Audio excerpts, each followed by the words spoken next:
المهم تعالوا اورجيكم شو رح نعمل هلا. اول شي رح نقلب الشعرات لقدام ورح تدخلي ماما شوية سبراي عشان نفرقهم شوي عن بعض.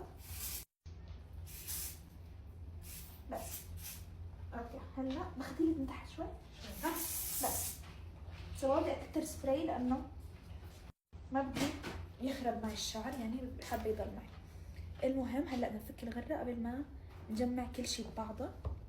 وحرفيا هاي انا بالعاده بحب اسوي هيك لانه بضل يعني لما اسويه قبل ب3 ساعات بضل معي وقت اكثر والفوليوم تحديدا بضل معي اكثر. سو هاي الخصله الاخيره. ايه ايه ايه ايه هلا بنقلب هيك بنوصل ببعض. طلعوا. لا ويت قبل ما نطلعوا الفوليوم لانه هاي رح تاخذوها تعملوا له عليها تصاميم. استنوا يطلع الفوليوم اللي بدي اياه. اوكي اطلعوا الفوليوم. كتير حبيت. طبعا هذا الفوليوم رح يخف كتير، هذا يعني بس هيك اول نظرة، بس حرفيا هيك بنبسط لما اشوف انه هيك رفقاتي والناس عم يسووا باللفافات بعد ما صرت انا اسوي، بحس انه عم بعمل تقدير انا حلو. المهم عم بفكر اسكر هاي اسكر ويت بدي اسكر السحاب بس فيه سحابين هو، هاي الفكرة. سو بس ادخله منيح هون. ويت اللي انت بدي اسكر السحاب.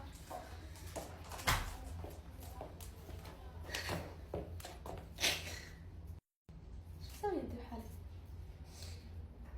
هاي قاعدك شو بتشبطي مشت عندي؟ لا ما هو اصلا بوجهك يعني حرام هيك عدوائي كثير عدو حقيقي.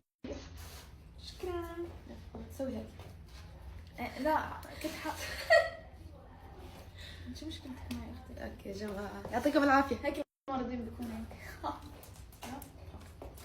فشو رايكم اتركها هيك ولا هيك؟ هيك احلى. بدي اصور تيك توك شوي قبل ما، لانه اوريدي الدرايفر تحت عشان نروح على المطار. هاي الشعرات. شعراتي كتير ما شاء الله حلوين. قولوا ما شاء الله يا جماعة. وبس.